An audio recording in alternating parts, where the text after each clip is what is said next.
Max 93.1, the Islands Rock. It's Lee Ruby checking in as we are getting all geared up for the Wednesday wraparound. Joining me on air is Cory Arsenault of the play-by-play team. And now the right song to play before these or after this cut-in right now should be white hot with the way the Islanders have been. What have you been thinking about the team, Cory?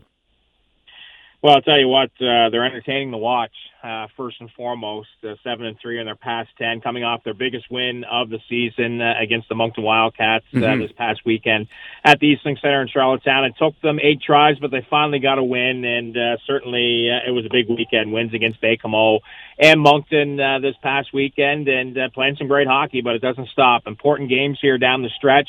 Starts with Sherbrooke tomorrow night, and then probably the most important set of the weekend, Sunday, Monday, against the active Bathurst T-Town.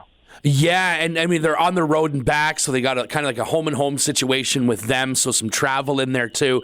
Now, since the new year, the team has just been playing some unreal hockey. We've been talking to George about it as well as Luke. I'd love to get your perspective. What have you liked about their style of play since the calendar turn?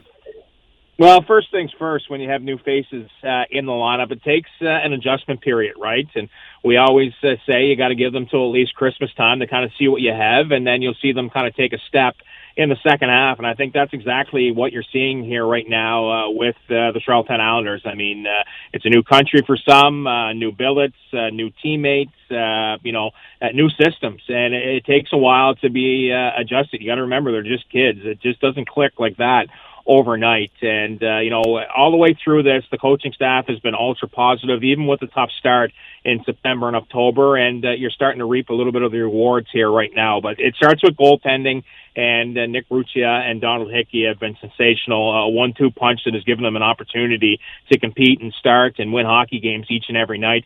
Timely goal scoring up and down throughout the lineup. You're seeing a lot of first goals come in. Voyaga and Sim with their first this past weekend, and Matty Butler and Ross Campbell continue to toe the rope here. So defensively, they're playing very sound. I mean, 7 shots to an offensive team, like 40 minutes of play. That's impressive. And the team certainly is bought into the systems here right now. Everybody's becoming more comfortable with their surroundings, and there's a tight bond in that dressing room, and it's leading to some great success here at the present time. Absolutely. And now, obviously, with these critical games coming up, like you had said, against the Teton there, and then obviously Sherbrooke coming on in tomorrow, what do you think is the things that they should be continuing to do that's going to greatly benefit them over the course of these games? What stands out for you the most, Cory?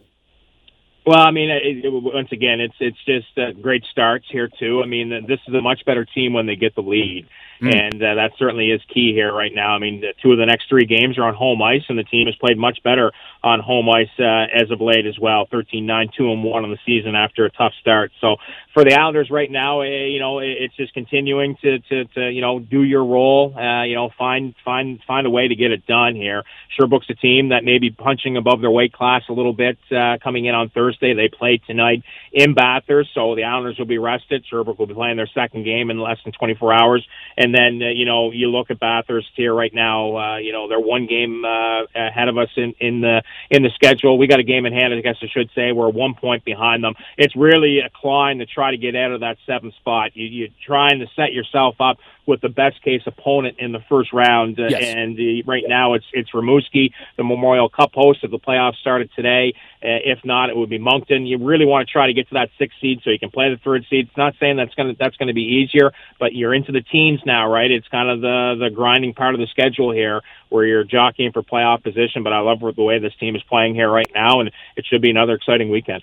That sounds great. Before I let you go, I've been asking the question over the last couple of weeks as I've been speaking with some of the other individuals on the team, and I've noticed a great significant improvements out of Simon Hughes. He's been really stepping up in the new year. What players are standing out for you as ones who are just looking extra good in the last handful of games?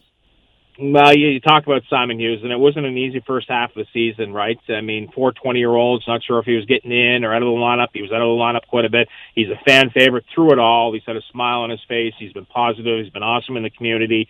And now, all of a sudden, he's getting a chance here in the second half. And Matt Butler and Ross Campbell continue to push the play along. You look at the goaltending, to me, a big bounce-back performance for Donald Hickey after probably one of his toughest starts against Val-d'Or. That's a great sign as a 17-year-old. Nick Ruccia looks like he's the guy that we thought we acquired as an MVP candidate with the Cape Breton Eagles last year. And defensively, Max Jardine, Owen Conrad, they have been terrific. Johnny Lanz has come in. Nathan Leake, Kyle Powers. Kyle Powers, I think, it goes up really unsung what he's doing for this team here right now, winning key draws, killing penalties, coming up with big goals. So, you can go up and down through the lineup and mention everyone. There's not one player that isn't pulling their weight here right now, and that's a big, big positive here right now for Charlottetown. That's what we love to see. Thank you so much for taking the time this morning, Cory, for the Wednesday morning wraparound. We look forward to the call tomorrow against Sherbrooke, and all the best, and can't wait to see you at Eastlink Center tomorrow night.